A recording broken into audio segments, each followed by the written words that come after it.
છેલ્લે આપણે હેસના અચળ ઉષ્મા સંકલનનો નિયમ ચેપ્ટર 6 ની અંદર જોયો હતો અને એની અંદર આપણે જોયું હતું કે ભાઈ કોઈ પણ સમીકરણોનો રાસાયણિક સમીકરણ અથવા તો ઉષ્મા રાસાયણિક સમીકરણોનો સરવાળો કે બાદબાકી કરીએ તો એને અનુરૂપ એ બંને સમીકરણો સાથે સંકળાયેલી જો એન્થાલ્પીનો ફેરફાર છે એ બંને પ્રક્રિયાની એન્થાલ્પી એનો પણ સરવાળો કે બાદબાકી થઈ શકે જેને આધારે એ બંનેના સરવાળા દ્વારા મળતી જે રાસાયણિક પ્રક્રિયા કે જે કદાચ પ્રાયોગિક રીતે પ્રેક્ટિકલી શક્ય ના પણ હોય એ પ્રક્રિયાની એન્થાલ્પી પણ હું ગણી શકું.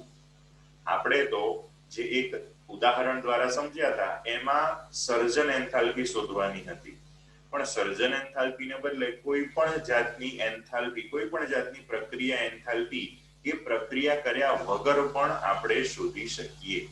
આ હેસના નિયમને આધારે આ ચેપ્ટરનો જે મેં કીધું તમને આ ચેપ્ટરનો મેઇન એક પાર્ટ હેસનો નિયમ એની અંદર એન્થાલ્પી આવે એન્થાલ્પી સમજવા માટે આ હેસના નિયમની અંદર જે એન્થાલ્પીનો સરવાળો બાદબાકી આપણે કરવાનો એના માટે પ્રક્રિયા એન્થાલ્પી શું છે એ સમજવું પડે એટલે આગળ આપણે પ્રક્રિયા એન્થાલ્પી વિશે ભણ્યા. પ્રક્રિયા એન્થાલ્પી એ આંતરિક ઉર્જા પરથી આપણે ભણ્યા અને આંતરિક ઉર્જાને આપણે ઉષ્મા અને કાર્ય દ્વારા સમજ્યા હતા. એ રીતે આપણે ચેપ્ટરની શરૂઆત કરી હતી. સ્ટેપ બાય સ્ટેપ આપણે જતા હતા. શરૂઆતમાં ઉષ્માગતિશાસ્ત્રના ઘણા બધા કામના શબ્દોનો અર્થ પ્રણાલી પર્યાવરણ વગેરે જોયું. એના પરથી પ્રણાલીમાં કાર્ય ઉષ્મા વગેરે દ્વારા આંતરિક ઉર્જામાં ફેરફાર અને આંતરિક ઉર્જા પરથી એન્થાલ્પીમાં ગયા અને એન્થાલ્પી પરથી પ્રક્રિયા એન્થાલ્પી પરથી એનો સરવાળો બાદબાકી કરી કોઈ પણ બીજી પ્રક્રિયાની એન્થાલ્પી કેવી રીતે આપણે ગણી શકીએ એનો હેસનો ઉષ્મા સંકલનનો નિયમ છેલ્લે આપણે જોયો હતો. બરાબર. હવે આને રિલેટેડ બીજા પણ થોડાક દાખલા છે. ઉદાહરણમાં સ્વાધ્યાયમાં આપણે છેલ્લે એક દાખલો ગણ્યો હતો. કયો દાખલો હતો સ્વાધ્યાયનો? કયા નંબરનો? 6.14 નંબરનો. શું હતું એ દાખલાની અંદર? CH3OH શોધવાનું હતું. હા, CH3OH શોધવાનો નતો. CH3OH એટલે કે મિથેનોલની સર્જન એન્થાલ્પી આપણે શોધવાની હતી. બરાબર. તો આપણને ત્રણેક પ્રક્રિયા આપી દીધી હતી. હવે અમુક વાર કેવું થાય કે આપણને ડાયરેક્ટ પ્રક્રિયા ના આપેલી હોય પણ એનું શબ્દોમાં વર્ણન આપેલું હોય. આપણને કઈ કઈ પ્રક્રિયા આપેલી હતી કોને યાદ છે? કોણ બોલશે?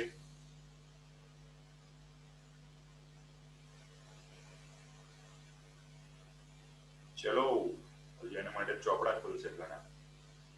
તો ને કઈ કઈ પ્રક્રિયા હતી? એક તો કાર્બનના દહનની પ્રક્રિયા આપેલી હતી. C+O2 gives CO2 એની એન્થાલ્પી આપેલી હતી. પછી પાણીની બનાવટની પ્રક્રિયા હતી. H2+1/2 gives H2 એ બીજી પ્રક્રિયા હતી. અને મિથેનોલની ઓક્સિજન સાથેની પ્રક્રિયા. મિથેનોલની ઓક્સિજન સાથેની પ્રક્રિયાને શું કહેવાશે? ચલો મ્યુટ ઓપન કરીને બોલો તો. મિથેનોલની ઓક્સિજન O2 સાથેની પ્રક્રિયાને શું કહીશું? દહન. હા, દહન પ્રક્રિયા. ત્રણ પ્રક્રિયાના સમીકરણો અને એની એન્થાલ્પી બધું આપણને આપેલું હતું સમીકરણ સ્વરૂપમાં. પણ આપણને કદાચ એ સમીકરણ સ્વરૂપમાં ના પણ આપે, શબ્દોમાં લખીને આપે તો એના પરથી કેવી રીતે સમીકરણ બનાવવાનું અને પછી કેવી રીતે હેસનો નિયમ વાપરવાનો એના અમુક દાખલા આજે આપણે ગણવાના છે. પણ એ જોતા પહેલા એક સ્ટુડન્ટે મને કે ક્વેશ્ચન પૂછ્યો હતો કે ભાઈ આપણે જે ડેલ્ટા NGRT વાળું ડેલ્ટા H નું સૂત્ર હતું એને આધારે ઘણીવાર MCQs પૂછાતા હોય છે. તો એને માટેનો એક આપણા સ્વાધ્યાયમાં દાખલો છે એ આપણે લઈ લઈએ. MCQ ટાઈપનો જ છે. હું તમારી સાથે શેર કરું એટલે તમને દેખાશે. દેખાયું બધાને? હા. કયો છે સ્વાધ્યાયનો? 6.4 નંબરનો દાખલો છે. રેડી? MCQ છે. અહીંયા મેં ઓપ્શન નથી લખેલા. તમને MCQ તરીકે આપે તો 4 ઓપ્શન હોય. દાખલા તરીકે પૂછે તો ખાલી રકમ લખેલી હોય. શું છે? તો કે મિથેનના દહનના ડેલ્ટા U0 એટલે કે જ્યારે મિથેન CH4 ને આપણે ઓક્સિજન સાથે પ્રક્રિયા કરાવીએ સળગાવીએ છીએ ત્યારે પ્રમાણિત આંતરિક ઉર્જાનો ફેરફાર ડેલ્ટા U0 એનું મૂલ્ય -x કિલોજૂલ પ્રતિ મોલ છે. એક્ઝેક્ટ મૂલ્ય નહીં આપેલું, કોઈ પણ x ધારી લીધું. માઈનસ છે શું બતાવે છે? ઉષ્મા છે. આંતરિક ઉર્જા ઓછી થાય. હા, આંતરિક ઉર્જા ઓછી થાય અથવા તો ઉષ્મા છૂટી પડે છે. Very good. તો એને માટે મારે ડેલ્ટા એચ ઝીરો નું મૂલ્ય શોધવાનું છે. હવે ડેલ્ટા યુ ઝીરો નું મૂલ્ય આપણને આપેલું છે, એના પરથી ડેલ્ટા એચ ઝીરો શોધવા બે સમીકરણ છે. કાં તો ડેલ્ટા એચ બરાબર delta U plus P delta V વાપરો, અથવા ડેલ્ટા એચ બરાબર delta U plus delta ngRT. P delta V વાળું સૂત્ર વાપરો તો આપણી પાસે તો દબાણ કદ એવું કશું આપેલું છે નહીં, માટે એક જ સૂત્ર રહ્યું, ડેલ્ટા એચ બરાબર delta U plus delta NGRT. હવે અહીંયા આપણને જે ઓપ્શન આપેલા છે એ ઓપ્શન પ્રમાણે આપણને તમારી ચોપડીમાં ઓપ્શન શું આપેલા છે જુઓ તો સ્વાધ્યાયના 6.4 માં is equal to delta u પછી greater than delta u less than delta u is equal to 0. મતલબ કે અહીંયા આપણે કમ્પેરિઝન કરવાની છે ડેલ્ટા એચ ની અને ડેલ્ટા યુ ની. મૂલ્ય નથી શોધવાનું કે ડેલ્ટા એચ નું મૂલ્ય ડેલ્ટા યુ કરતા નાનું મોટું એના જેટલું કે ઝીરો કેટલું આવશે એ શોધવાનું છે. તો એ સરખામણી માટે મારે ડેલ્ટા એનજી નું મૂલ્ય શોધવું પડે. આપણી ચોપડીમાં આ જે સૂત્રની તારવણી આપેલી છે ને ડેલ્ટા એચ બરાબર delta U plus delta ng RT, એની નીચે આ લોકોએ ડેલ્ટા એનજી ના મૂલ્ય પ્લસ માઇનસ ઝીરો એને આધારે delta H less than U greater than U એવું કશું આ લોકોએ ચોખવટ કરેલી નથી. જૂના સિલેબસની જે ચોપડી હતી ને એમાં આ વસ્તુની છણાવટ આપેલી હતી કે ભાઈ ડેલ્ટા એનજી નું મૂલ્ય ધન હોય, ઋણ હોય, શૂન્ય હોય, એને આધારે ડેલ્ટા એચ અને ડેલ્ટા યુ વચ્ચે કેવો સંબંધ બને. પણ મેં તમને સમજાવેલું હતું ખરું જ્યારે આપણે સમીકરણ તારવ્યું હતું ત્યારે. તો એ કેવી રીતે નક્કી કરવાનું? તો જો ભાઈ આ બંને વચ્ચેનો સંબંધ તારવવા માટે પહેલું તો ડેલ્ટા એનજી શોધવું પડે. ડેલ્ટા એનજી એટલે વાયુરૂપ નિપજોના મોલ એનપી માઇનસ વાયુરૂપ પ્રક્રિયકોના મોલ એનઆર. તો એના માટે પહેલા મારી પાસે સમીકરણ હોવું જોઈએ. આપણને એ દાખલાની અંદર સમીકરણ કદાચ ના પણ આપેલું હોય તો આપણને બનાવતા આવડવું જોઈએ. તો ચેપ્ટર નંબર 1 માં જ આપણે તત્વયોગની ભણતા હતા ત્યારે આ સમીકરણ બનાવ્યું હતું કે ભાઈ CH4 O2 gives CO2 H2O.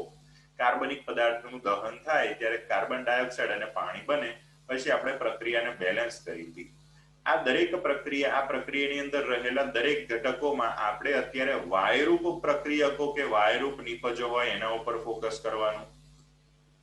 તો આમાં નિપજો સાઈડે એક જ વાયુરૂપ નિપજ છે કાર્બન ડાયોક્સાઇડ, પણ પ્રક્રિયક સાઈડે બે છે, CH4 મિથેન અને O2 ગેસ. તો નિપજમાં CO2 એનો એક જ મોલ છે એટલે વાયુરૂપ નિપજોનો મોલ એક જ. વાયુરૂપ પ્રક્રિયકોમાં બે છે, CH4 એના મોલ 1 અને વાયુરૂપ બીજો પ્રક્રિયક છે O2 એના મોલ 2.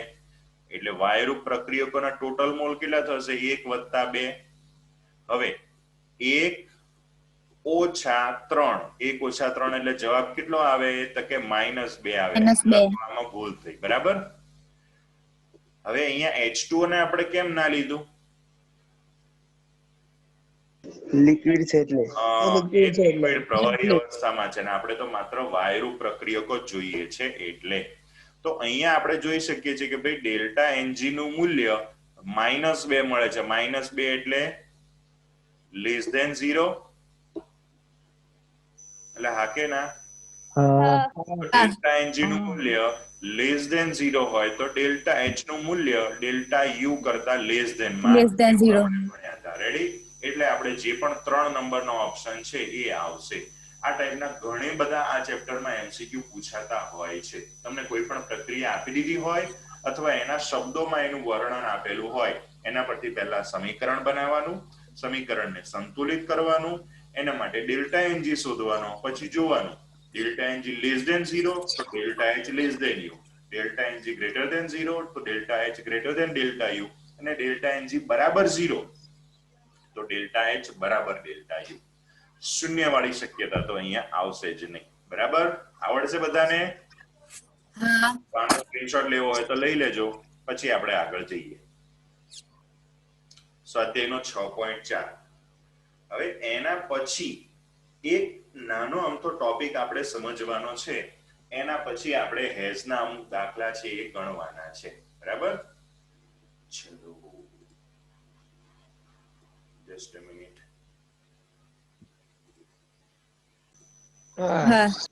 તો એની અંદર આજે આપણે અલગ અલગ પ્રકારની જે ઘણી બધી એન્થાલ્પીઓ હોય છે એમાંથી એક સમજવાની છે. પહેલી દહન એન્થાલ્પી. અલગ અલગ પ્રકારની પ્રક્રિયાઓ હોય એમાં જે એન્થાલ્પી હોય એ પ્રમાણે એને આપણે કહીએ છીએ. જેમ કે ગલનની પ્રક્રિયા હોય તો ગલન એન્થાલ્પી, બાષ્પાયનની પ્રક્રિયા હોય તો બાષ્પાયન એન્થાલ્પી, સર્જનની પ્રક્રિયા હોય તો સર્જન એન્થાલ્પી. એમ અત્યારે આપણી પાસે એક પ્રક્રિયા છે દહનની પ્રક્રિયા.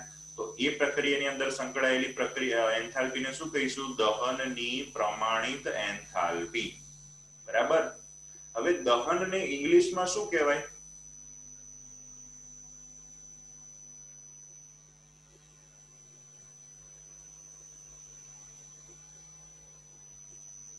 કમ્બશન.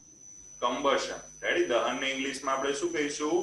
કમ્બશન. કમ્બશન એટલે દહન.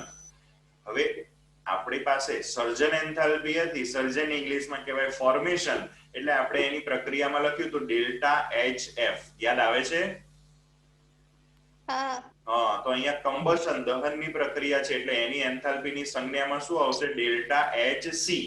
C તો શું બતાવે છે? પ્રમાણિત. પ્રમાણિત. હવે દહનની પ્રમાણિત એન્થાલ્પી હવે વ્યાખ્યા બનાવતા હવે તમને ઈઝીલી આવડશે કે ભાઈ પ્રમાણિત એન્થાલ્પી એટલે આ પ્રક્રિયા કઈ જગ્યાએ કરવાની, કઈ અવસ્થામાં? પ્રામાણિક અવસ્થામાં. બરાબર. બીજી વસ્તુ દહનની એન્થાલ્પી છે એટલે શું કરવાનું? દહન કરવાનું.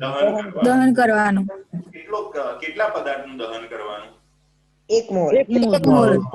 એટલે 1 મોલ પદાર્થનું પ્રમાણિત અવસ્થામાં જે દહન કરવાનું એ દરમિયાન છૂટી પડતી ઉષ્મા. કારણ કે આપણને પણ ખબર છે કે કોઈ પણ પદાર્થને તમે સળગાવો છો, દહન કરો છો તો એ પ્રક્રિયામાંથી ઉષ્મા છૂટી જ પડતી હોય. તો આ પ્રક્રિયા મોટે ભાગે ઉષ્માક્ષેપક હોય છે. માટે એ દરમિયાન છૂટી પડતી એન્થાલ્પી. તો જો અહીંયા આપણને વ્યાખ્યા આપેલી છે કે પદાર્થનો 1 મોલ દહન પામે અને બધા જ પ્રક્રિયકો અને નિપજો નિર્દિષ્ટ તાપમાને, નિર્દિષ્ટ એટલે કે કોઈ નિશ્ચિત તાપમાને તેમની પ્રમાણિત અવસ્થામાં હોય ત્યારે થતો એન્થાલ્પીનો ફેરફાર. ખાસ દરેક વજણ ધ્યાન રાખો. આપણે પ્રક્રિયા શરૂ કરીએ ત્યારે તો પ્રમાણિત પરિસ્થિતિમાં પ્રક્રિયા શરૂ કરીએ. કોઈ પણ પ્રક્રિયા, એ દહનની હોય, સર્જનની હોય, ગમે તે. પણ જ્યારે એ પ્રક્રિયામાંથી નિપજો બને એ નિપજો એમની પ્રમાણિત અવસ્થામાં ના પણ હોય. એક તમને ઉદાહરણ આપું. હમણાં આગળ આપણે દાખલો ગણ્યો એનું સમીકરણ કોઈને યાદ છે? સંતુલિત કરેલું નહીં પણ એમને સમીકરણમાં શેમાંથી શું બનતું હતું એ યાદ હોય તો બોલો. CH4 plus CO2 CO2 plus H2O. CH4 plus O2 plus એમાં gives CH4 કઈ CO2 plus અવસ્થામાં? CH4 કઈ અવસ્થામાં હતો? Gas. પ્રમાણિત અવસ્થા હોય કે ના કહેવાય? કહેવાય. કહેવાય. ચલો.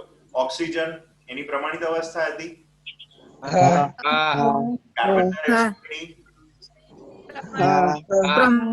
પ્રમાણિત અવસ્થા. પાણીની પ્રમાણિત અવસ્થા લખી એમ ત્યાં લિક્વિડ એવું લખ્યું હતું. હવે પ્રેક્ટિકલી તમે વિચારો કે મિથેન વાયુ છે. મિથેન વાયુ છે. હવે કોઈ ઇન્ડસ્ટ્રીમાં કોઈ રિફાઇનરી ફેક્ટરીમાં મિથેન વાયુની બનાવટ થતી હોય ત્યાં ધારો કે આગ લાગે, મિથેન વાયુ સળગવાનો કે નહીં સળગવાનો? સળગવાનો. એમાંથી શું બનવાનું? કાર્બન ડાયોક્સાઇડ અને પાણી. પાણી આપણા પેલા સમીકરણમાં કયા સ્વરૂપે લખેલું હતું? લિક્વિડ સ્વરૂપે લખેલું હતું. એટલે એ જ્યારે સળગશે એટલે એની અંદરથી પાણીના ફુવારા છૂટવાના. તમે લાકડું સળગાવો તો અંદરથી ફુવારા છૂટે છે પાણીના? ના. કેમ? ના. કઈ તો પાણી બનશે તો વાયુ બનશે. મતલબ કે બનતું તો હોય પહેલા પાણી વાયુ સ્વરૂપે, વરાળ સ્વરૂપે, પછી એને ઠારો ને ત્યારે એ લિક્વિડ સ્વરૂપમાં બનવાનું. પણ આપણે તો કઈ પેલું તાપણું કરીએ ત્યારે પાણીને ઠારવા થોડા બેસવાના. બરાબર. તો આ તો આપણે અહીંયા સમજીએ છીએ એટલે કે ભાઈ પાણી પહેલા બનતું તો હોય વાયુ સ્વરૂપમાં કે જેનું પ્રમાણિત સ્વરૂપ નથી. પણ આપણે જ્યારે વ્યાખ્યા પ્રમાણે કરવું હોય તો એ જે પણ નિપજો બને છે એને પછી એના પ્રમાણિત સ્વરૂપમાં ફેરવાય ત્યાં સુધીની બધી એન્થાલ્પી ધ્યાનમાં લેવી પડે. એટલે પાણી વાયુ સ્વરૂપમાંથી પ્રવાહી સ્વરૂપમાં ફેરવાય ત્યારે ઉષ્મા શોષાય કે છૂટી પડે? શોષાય. તો શોષાય. પાણી શોષાય. સ્વરૂપમાં બનશે. પાણી પહેલા તો દહન થાય એટલે પાણી જે બનશે વરાળ સ્વરૂપે વાયુ સ્વરૂપે બનશે. એમાંથી પ્રવાહી સ્વરૂપમાં ફેરવાશે. તો વાયુમાંથી પ્રવાહીમાં ફેરવાય ત્યારે ઉષ્મા છૂટી પડે કે શોષાય? શોષાય. શોષાય. એટલે પાણીની વરાળ હોય ગરમા ગરમ એમાંથી નોર્મલ ટેમ્પરેચર પાણી બને ત્યારે ઉષ્મા શોષવી પડે એવું છૂટી પડે. તૂટી પડે. છૂટી પડે. રેડી? વાયુમાંથી તમે વાયુના પ્રવાહીકરણમાં શું કરતા હતા? તાપમાન ઘટાડતા હતા, દબાણ વધારતા હતા. યાદ આવ્યું? હા. તાપમાન હા. ઘટાડ્યું એટલે શું? એની બધી ઉષ્મા તમે ખેંચી લીધી વાયુની. મતલબ કે પાણીની વરાળમાંથી ઉષ્મા ખેંચી લો, એ પ્રક્રિયામાંથી ઉષ્મા નીકળે, પછી એ વાયુ સ્વરૂપની વરાળ પ્રવાહી પાણીમાં ફેરવાય. તો આપણી પ્રક્રિયાની એન્થાલ્પીનું જે છેલ્લે ડેલ્ટા એચ નું મૂલ્ય આપે ને દહન એન્થાલ્પીનું, ધારો કે આપણી જે મિથેનના દહનની પ્રક્રિયા હતી એની કોઈક જગ્યાએ એન્થાલ્પી લખેલી હોય એ પ્રક્રિયાની ડેલ્ટા એચ, એ ડેલ્ટા એચ માં પેલું અંદર ગણાઈ ગયું હોય. કયું? પાણી વાયુ સ્વરૂપમાં બને છે એમાંથી પાછું પ્રવાહી સ્વરૂપમાં ફેરવાય ત્યારે છૂટી પડતી ઉષ્મા એ એમાંથી માઇનસ એટલી કરી દીધી હોય પછી પેલું મૂલ્ય લખેલું હોય. એટલે જો અહીંયા લખેલું છે કે પદાર્થનો 1 મોલ દહન પામે છે અને બધા જ પ્રક્રિયકો અને નિપજો નિર્દિષ્ટ તાપમાને તેમની પ્રમાણિત અવસ્થામાં હોય. પાણી કે ડાયરેક્ટ પ્રમાણિત અવસ્થામાં નહીં બનતું, પણ છેલ્લે છે પ્રવાહી સ્વરૂપમાં જ્યારે આપણે ફેરવી નાખીએ ને ત્યાં સુધી બધી એન્થાલ્પીનું ફાઇનલ પ્લસ માઇનસ કરી અને પછી છેલ્લે મૂલ્ય લખવાનું હોય. એને કહેવાય દહન એન્થાલ્પી. ખ્યાલ આવી ગયો બધાને? નીચે તમને અહીંયા તમારા ગેસ સિલિન્ડરની અંદર જે બ્યુટેન ભરેલો છે એનું અહીંયા આપેલું છે, ઉદાહરણથી સમજાવેલું છે કે ભાઈ બ્યુટેન C4H10 એનું હવાની હાજરીમાં તમે દહન કરો, આપણે ગેસ બર્નર ગેસ ચાલુ કરીએ ત્યારે એનું દહન થાય, પછી CO2 અને પાણી બને. બરાબર? તો એ દરમિયાન આટલી ઉષ્મા છૂટી પડે છે. આ પ્રક્રિયામાં કેટલો બ્યુટેન લીધો મેં? આ પ્રક્રિયામાં 1 મોલ. 1 મોલ પદાર્થનું મેં શું કર્યું? દહન કર્યું. દહન કરવાથી જે બે પદાર્થો બન્યા એ એમની પ્રમાણિત અવસ્થામાં છે કે નથી? છે. તો પછી આ પ્રક્રિયા દરમિયાન થતો જે એન્થાલ્પીનો ફેરફાર, આ પ્રક્રિયાની પ્રમાણિત એન્થાલ્પી એ જ થશે મારી દહનની પ્રમાણિત એન્થાલ્પી. કોના? બ્યુટેનના દહનની પ્રમાણિત એન્થાલ્પી. જો અહીંયા આપેલું છે શું? Delta HR0. ડેલ્ટા HR એટલે પ્રક્રિયાની એન્થાલ્પી. પ્રક્રિયા કઈ છે? દહનની પ્રક્રિયા માટે નામ આપ્યું દહન એન્થાલ્પી. બાકી છે તો આ બધી અલગ અલગ જાતની એન્થાલ્પીઓ જ, પણ પ્રક્રિયા પ્રમાણે અલગ નામ આપી દીધું. બરાબર? નીચે પછી ગ્લુકોઝ વાળું ઉદાહરણ આપેલું છે કે ભાઈ ગ્લુકોઝનું દહન થાય તો એનાથી આટલી આ નિપજો મળે અને આટલી ઉર્જા છૂટી પડે અને આ જ ઉર્જા આપણા શરીરમાં કામમાં આવતી હોય છે. બરાબર? પણ આપણે અંદર જઈને કે ગ્લુકોઝને કોઈ હળગાવતું ના હોય, પણ અલગ અલગ રીતે આપણા શરીરની અંદર એનું ઓક્સિજન સાથે પ્રક્રિયા થતી હોય એકદમ માઇક્રો લેવલ ઉપર. એમાં કે સળગાવવાની વાત ના, નતો તો બધા અંદરથી હળગતા જ હોય. શોલા હું મેં શોલા એવું લાગે. ખ્યાલ આવ્યો? તો ખ્યાલ આવી ગયો દહન એન્થાલ્પી એટલે શું? હા. ઓકે. તો એના પછી નેક્સ્ટ આપણે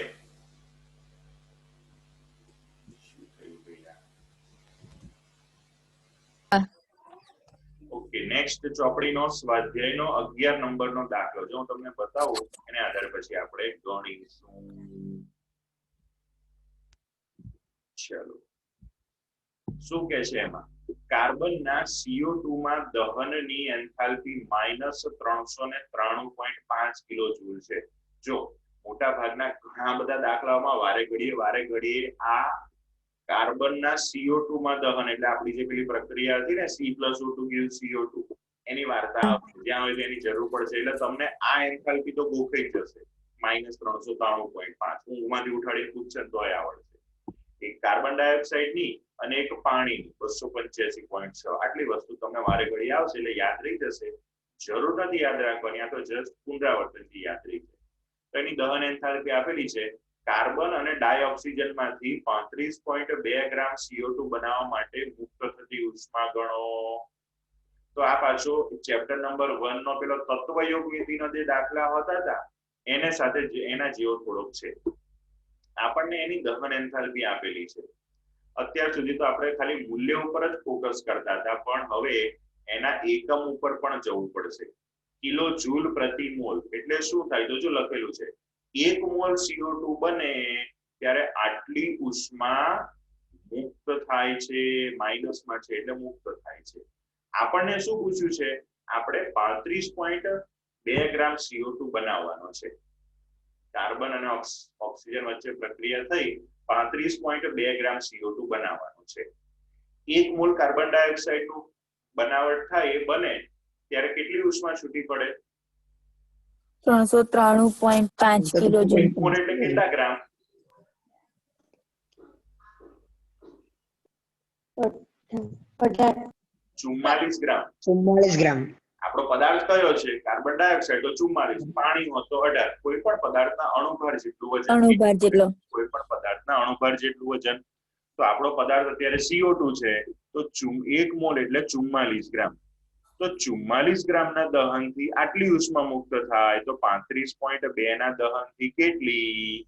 આ રીતે પણ ગણી શકાય. 1 મોલ CO2 એટલે 44 ગ્રામ CO2 બને. 1 મોલ CO2 બને એટલે કે 44 ગ્રામ CO2 બને ત્યારે આટલી ઉષ્મા. તો 35.2 ગ્રામ CO2 બનાવવો હોય ત્યારે કેટલી? એ રીતે પણ દાખલો ગણી શકાય. અહીંયા આપણે એનું જે વજન આપેલું છે એને એના અણુભાર 44 વડે ભાગી આપણે મોલ શોધ્યા, તો 0.8 મોલ આવે છે. બરાબર? તો એના પરથી આપણે ગણતરી એવી રીતે ત્રિરાશિ મૂકી કરાય કે ભાઈ 1 મોલ CO2 બને ત્યારે આટલી ઉષ્મા છૂટી પડે છે, તો 0.8 મોલ બને ત્યારે કેટલી? તો 0.8 ગુણ્યા 393.5 એટલે જવાબ આવશે આટલું. આટલી ઉષ્મા છૂટી પડશે. બરાબર? બંને રીતે ગણી શકાય. વજનને આધારે કે આટલા ગ્રામે આટલી, તો આ 35.2 ગ્રામે કેટલી, અથવા મોલ પરથી કે 1 મોલ માટે આટલી, તો 0.8 મોલ માટે કેટલી. બંને રીતે ગણી શકાય. બંનેમાં જવાબ સરખો જ આવશે. ચલો આ દાખલામાં કોઈને કોઈ ડાઉટ છે? નહીં તો પછી સ્ક્રીનશોટ આનો લઈ લેજો. ઓકે, જો સ્ક્રીનશોટ લઈને બેઠા ઉતારા નહીં મારવાના, તમારે જાતે આ ગણવાનો ટ્રાય કરવાનો, કેમ કે તમે સમજી તો લીધું જ છે. બરાબર? જરૂર પડે તો છેલ્લે તમારો દાખલો ગણવાનો પતે ને પછી આની અંદર એકવાર જોઈ લેવાનું કે મારો છેલ્લે જે જવાબ આવે છે એ એક્ઝેક્ટ એના જેવો જ આવે છે કે અલગ આવે છે, તો ભૂલ ના છેલ્લે રહી જાય. ચલો, કોઈક ડાઉટ છે આ દાખલાની અંદર કોઈને? ના. ચલો હવે એના પછી પાછા આપણે જતું રહેવાનું છે કોયડા નંબર 6.8 માં. કોયડા નંબર 6.8 થઈ ગયું.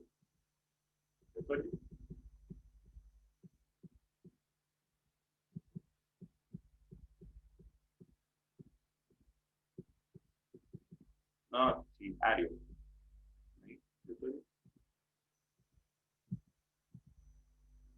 જય નહીં. હાલો,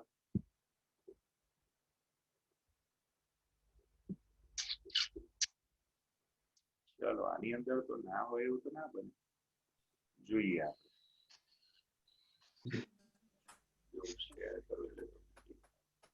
દેખાયું બધાને? દેખાય છે હવે? મોટું દેખાય છે કે નાનું દેખાય છે? નાનું. નાનું દેખાય છે હે ને? ઓકે, બરાબર. ચલો એટલે આપી દીધું. હા, આ છે ને કોયડા નંબર પેલો ઉદાહરણ નંબર 6.8 એટલે હા કે ના? ના. હા ને કે નહીં? ના, આ નહીં. તો શું છે? સાયનેમાઇડ. અલગ છે. એટલે ઉદાહરણ કહું છું, સ્વાધ્યાય નહીં. કોયડો બોલ્યો, કોયડો. કોયડો અલગ છે. અલગ છે સર. હે? અલગ છે. શું છે અલગમાં કોયડા નંબર 6.8 માં? 1 મોલ પાણી 100 1 ડિગ્રી મોલ સેલ્સિયસ. પાણી. એવું? બરોબર. હા. 1 મોલ પાણીનું 100 ડિગ્રી સેલ્સિયસ વાળું, એ તમારો કોયડા નંબર 6.8. 6.8. તો આ કયો છે અત્યારે તમને દેખાય છે? કોયડો 6.9 છે. 6.9. વાંધો નહીં, હાલો કોયડો 6.9, તમે નંબર અલગ મારી દેજો, બરાબર? નંબર 6.9. 1 મોલ બેન્ઝીનનું દહન 298 કેલ્વિન તાપમાન અને 1 ATM એટલે કે એટમોસ્ફિયર, એક વાતાવરણ દબાણે થાય છે. બેન્ઝીનનું સૂત્ર ખબર છે ને બધાને? શું થશે? C6H6. ઓકે. દહન પછી CO2 અને H2O નિપજે છે, ભાઈ અમને ખબર જ છે, હોશિયારીના માં છે. અને 3267.0 કિલોજૂલ ઉષ્મા મુક્ત થાય છે. આ પણ એક સારી વાત કહેવાય. બેન્ઝીનની પ્રમાણિત સર્જન એન્થાલ્પી ગણો. CO2 અને H2O ની સર્જન એન્થાલ્પી અનુક્રમે -393.5 અને -285.8 કિલોજૂલ પ્રતિ મોલ છે. આ દાખલા માટે મારે ગઈકાલે આપણે જે એક દાખલો ગણ્યો હતો, કયો હતો સ્વાધ્યાયનો? પેલો મિથેનોલ વાળો 6.14. 14. હવે એની અંદર કઈ 3 પ્રક્રિયા આપેલી હતી તમને ખબર છે? જોઈ છે તમે ચોપડાની અંદર? એવું હોય તો ચોપડીમાં જોઈને સહેજ મને કહો તો. પહેલી પ્રક્રિયા કઈ હતી? મિથેનોલની ઓક્સિજન સાથે પ્રક્રિયા, બીજી કાર્બનના દહનની અને પાણીની બનાવટની. હા, તો ત્યાં આપણે પહેલી આપણને આપી લીધી મિથેનોલ CH3OH ની O2 સાથેની, એટલે કે દહનની પ્રક્રિયા કહેવાય. હા. બીજી બે પ્રક્રિયામાં શું હતું? C+O2 gives CO2 અને H2 + 1/2 O2 gives H2O હતું. હા કે ના? હા. તો એ બંને પ્રક્રિયા કાર્બન ડાયોક્સાઇડ અને પાણીના સર્જનની પ્રક્રિયા કહેવાય.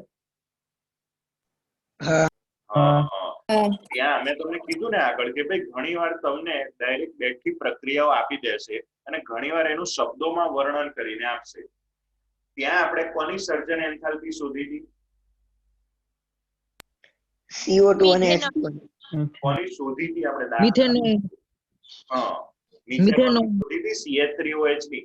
એટલે શોધવાની હતી મિથેનોલની, અને આપણને મિથેનોલની દહન એન્થાલ્પી પણ આપેલી હતી. પણ ત્યાં બોલ્યા નતા એવું કે દહન એન્થાલ્પી છે, માત્ર પ્રક્રિયા આપી દીધી CH3OH + O2 વાળી.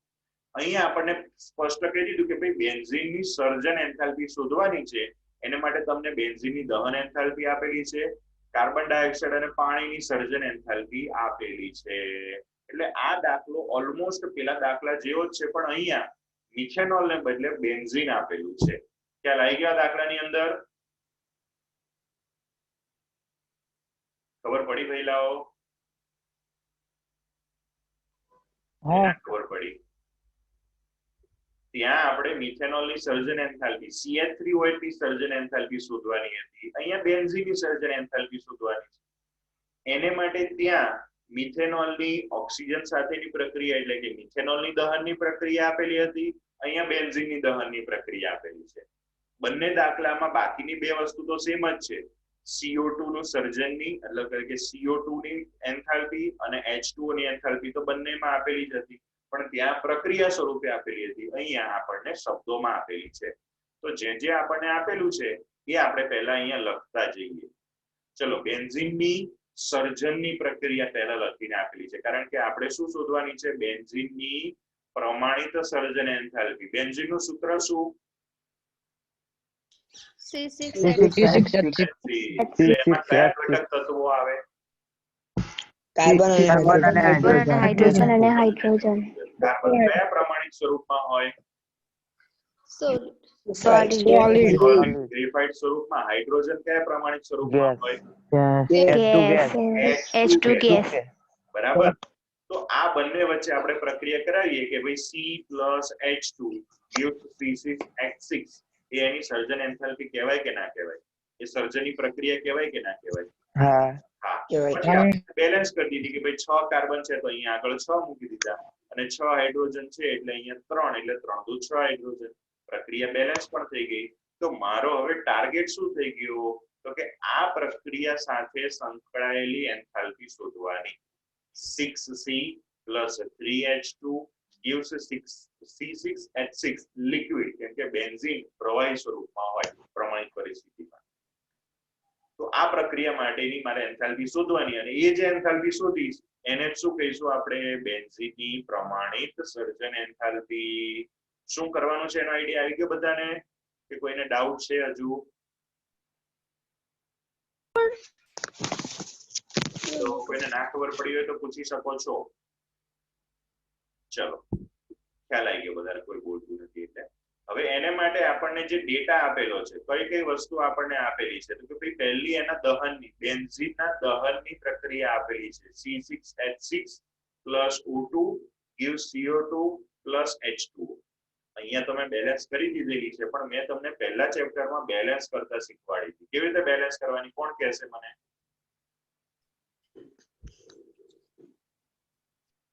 સૌથી વધારે પરમાણુ વાળું સંયોજન પહેલા બેલેન્સ કરવાનું. જો કાર્બનિક પદાર્થના દહનની પ્રક્રિયામાં બે નિપજો ઓલવેઝ બને, કાર્બન ડાયોક્સાઇડ અને પાણી. તો એમાં શું કરવાનું? જેટલા કાર્બન એટલા CO2. CO2, જેટલા હાઇડ્રોજન એના અડધા H2 હોય. 6 હાઇડ્રોજન છે C6H6 એટલે 6 હાઇડ્રોજન એના અડધા એટલે કે 3 H2O. તો કાર્બનિક પદાર્થના દહનની પ્રક્રિયામાં જેટલા કાર્બન એટલા CO2, જેટલા હાઇડ્રોજન એના અડધા H2O. આટલું પહેલા કરી દેવાનું એટલે બધું બેલેન્સ થઈ જશે, પણ ઓક્સિજન બાકી રહેશે. તો એને માટે પછી જમણી બાજુ જોવાનું કે ભાઈ જમણી બાજુ કેટલા ઓક્સિજન છે? તો કાર્બન ડાયોક્સાઇડમાં 6 દુ 12 અને પાણીમાં 3 ઓક્સિજન છે. એટલે કેટલા ઓક્સિજન થયા જમણી બાજુ? 15. 12 ને 3 15 થયા. એટલે આપણે શું કરવાનું? ડાબી બાજુ પ્રક્રિયક સાઈડે જે O2 છે ત્યાં એ પ્રમાણે બેલેન્સ કરવા મારે મૂકી દેવું પડે 15/2. કેમ કે આપણી પાસે જમણી બાજુ ઓક્સિજન આવે છે એકી સંખ્યામાં. જો એકી સંખ્યામાં હોત ને 16 ઓક્સિજન હોત તો હું 8 O2 એવું લખી દે. પણ અહીંયા મારી પાસે 15 એકી સંખ્યામાં જમણી બાજુ ઓક્સિજન છે એટલે આપણે 15/2 આગળ લખી દેવા. આ રીતે આપણે પ્રક્રિયા બેલેન્સ કરી દીધી. બેન્ઝીનની દહન એન્થાલ્પી આપી દીધી એટલે જો મેં અહીંયા લખી દીધી ડેલ્ટા HC. અહીંયા એક ભૂલ છે, આપણે અહીંયા 0 લખવાનું મારે રહી ગયું છે એટલે તમારે 0 લખી દેવાનું. ડેલ્ટા HC0 પ્રમાણિત અવસ્થામાં છે ને એટલે આપણને શબ્દોમાં આપેલું છે કે ભાઈ બેન્ઝીનની દહન એન્થાલ્પી આટલી છે. એના માટે આપણે પ્રક્રિયા બનાવી દીધી અને એની દહન એન્થાલ્પી અહીંયા લખી દીધી. છૂટી પડતી હોય એટલે માઇનસ લખી દીધું, -32.67. પછી કાર્બન ડાયોક્સાઇડ અને પાણીની સર્જન એન્થાલ્પી આપેલી છે, તો એના માટેની બી આપણે પ્રક્રિયા બનાવી દીધી. CO2 ના સર્જનની અને H2O ના સર્જનની. એનું મૂલ્ય આપણને આપેલું છે -393.5 અને -285.8. બધામાં 0 મૂકવાનું ભૂલાય નહીં, એનું સહેજ ધ્યાન રાખજો. મારે અહીંયા રહી ગયું છે.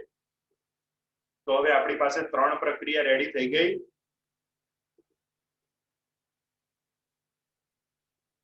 એટલે હા કે ના? એટલે ખબર પડે છે તમને બધાને કે નહીં ખબર પડતી? ખબર પડતી હોય તો પૂછજો. હા ભાઈ, ના ખબર પડતી હોય તો હાથ ઊંચો કરીને પૂછી લેજો, શરમાતા નહીં. કેમ કે આ મેઇન કામના દાખલા છે. આ ચેપ્ટરનો મેઇન કામના દાખલાઓમાંના આ એક બહુ જ કામના દાખલા. કોમ્પિટિટિવ એક્ઝામમાં પણ આવા જ વધારે પૂછાશે. ચલો, તો આપણી પાસે આ 3 પ્રક્રિયાનો ડેટા છે. એટલે કે આ 3 પ્રક્રિયાઓની એન્થાલ્પીઓ આપણને દાખલામાં આપેલી છે. એના પરથી આની આ પ્રક્રિયાની મારે શોધવાની છે. તો એ પહેલા પ્રક્રિયા બનાવવી પડશે. ચલો, મારી આ જે ટાર્ગેટ પ્રક્રિયા છે 6C ગ્રેફાઇટ વાળી, એમાં કાર્બન જોઈએ છે? બોલતા રહેજો. કઈ બાજુ જોઈએ છે? ડાબી બાજુ. પ્રક્રિયામાં ડાબી બાજુ છે. બીજી પ્રક્રિયામાં છે કેટલા કાર્બન જોઈએ છીએ? 6. તો શું કરવું પડશે મારે? 6 વડે ગુણવું પડશે. આ પ્રક્રિયાને પણ 6 વડે ગુણવાની અને એની સાથે રહેલી આ જે એન્થાલ્પી છે એને પણ 6 વડે ગુણવાની. હા કે ના? ચલો, આ પહેલું કામ મારે કરવાનું. પછી બીજું શું જોઈએ છે મારે પેલી ટાર્ગેટ પ્રક્રિયામાં? હાઇડ્રોજન. H2 કઈ બાજુ જોઈએ છે? ડાબી કે જમણી? ડાબી બાજુ. તો કોઈ છે એવી પ્રક્રિયા જેમાં H2 ડાબી બાજુ હોય? ત્રીજી. કેટલા H2 જોઈએ છે? 3. શું કરવાનું બોલો તો હવે? આખા સમીકરણ ત્રણ વડે ગુણી નાખો. આખા સમીકરણ મારે એનું કેવા ઉલટાવું નહીં. પડશે? 3. ખાલી સમીકરણને ગુણું તો ચાલે લે? ના ના હા, એન્થાલ્પી નહીં ગુણવું. એન્થાલ્પી છે એને પણ મારે કેટલા વડે ગુણવી પડશે? 3 વડે ત્રણ ગુણવી વડે. પડશે. ત્રણ વડે બરાબર? ઓકે, હવે છેલ્લી વસ્તુ. હવે શું જોઈએ છે મારે? C6H6. હલો, હા H6 જોઈએ છે ને? કેટલા C6H6 જોઈએ છે? એક એક મોલ. છે ક્યાંય છે? હા પહેલા સમીકરણ યસ, પહેલા સમીકરણમાં. પણ મારે કઈ બાજુ જોઈએ છે? જમણી બાજુ. જમણી બાજુ. અને છે ક્યાં? ડાબી ડાબી બાજુ. બાજુ. એટલે શું કરવું પડશે? ઉલટાવી પડશે. યસ, પહેલા સમીકરણને ઉલટાવતા. એટલે આમાં 3 સમીકરણને આપણે હળી કરી. પહેલા સમીકરણને ઉલટાવવું પડશે એટલે C6H6 1 મોલ જમણી બાજુ આવશે. બીજા સમીકરણને 6 વડે ગુણીશું અને ત્રીજા સમીકરણને 3 વડે ગુણીશું. ખ્યાલ આવી ગયો કેમ શું કરવાનું એ કે ડાઉટ છે હજુ? કોઈને ડાઉટ હોય તો પૂછજો. આવી ગયો. ઓકે, ચલો તો જે બે કરવાનું આપણે નક્કી કર્યું એને હવે આપણે આગળ કરીએ. જો અહીંયા લખેલું છે સમીકરણ 1 ને ઉલટાવતા, સમીકરણ 2 ને 6 વડે ગુણતા અને સમીકરણ 3 ને 3 વડે ગુણતા. સમીકરણ 1 ને ઉલટાઈ દીધું એટલે જો આવું થઈ ગયું. 6CO2 + 3H2O gives C6H6 + 15/2O2. સમીકરણને ઉલટાય એટલે જો મૂલ્ય માઈનસ હતું ને -3267 એમાંથી +3267 થઈ ગયું. આ પહેલા સમીકરણને મળી ગઈ. બીજા સમીકરણને 6 વડે ગુણ્યું એટલે જો 6 + 6O2 gives 6CO2 એટલે સમીકરણને ગુણ્યા એટલે આપણે એન્થાલ્પીને પણ ગુણી એટલે જવાબ આવી ગયો -2361. તો બીજા સમીકરણની વાર્તા પૂરી. ત્રીજા સમીકરણને 3 વડે ગુણવાનું એટલે 3H2 + 1/2O2 હતું એટલે હવે થઈ ગયું 3/2O2 gives 3H2O. સમીકરણને 3 વડે ગુણ્યો તો એની એન્થાલ્પીને પણ આપણે 3 વડે ગુણીશું એટલે આપણને મળી ગયું મૂલ્ય -857.4. ત્રણેય સમીકરણની અંદર આપણે સરવાળો બાદબાકી કરીએ તો જો શું બોલવાનું? કાલ શીખવાડ્યું હતું શું કરવાનું? જે ના બોલે ને પોબડો કે પોબડી મળશે. નહીં બોલે ને પોબડો કે પોબડી મળશે. 6CO2 6CO2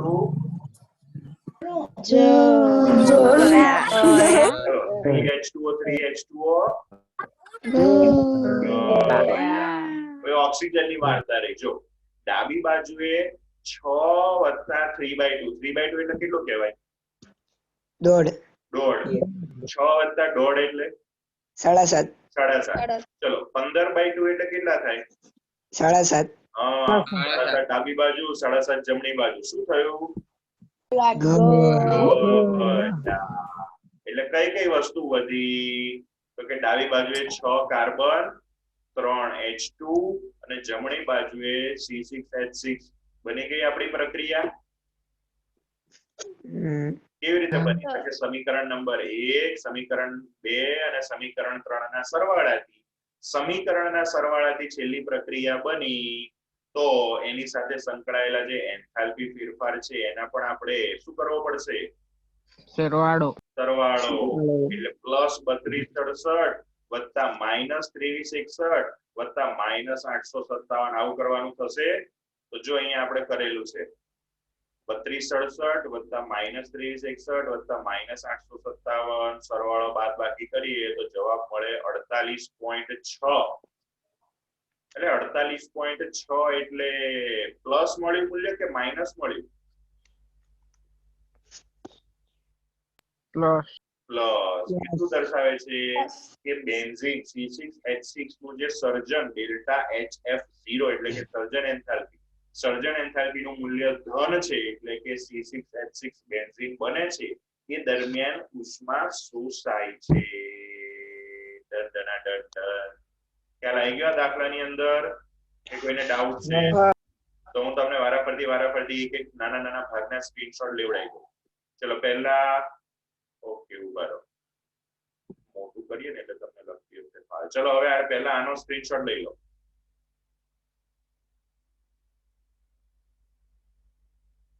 ચલો નેક્સ્ટ એના પછી આટલાનો સ્ક્રીનશોટ લઈ લો. Screenshot 1, screenshot 2, screenshot 3.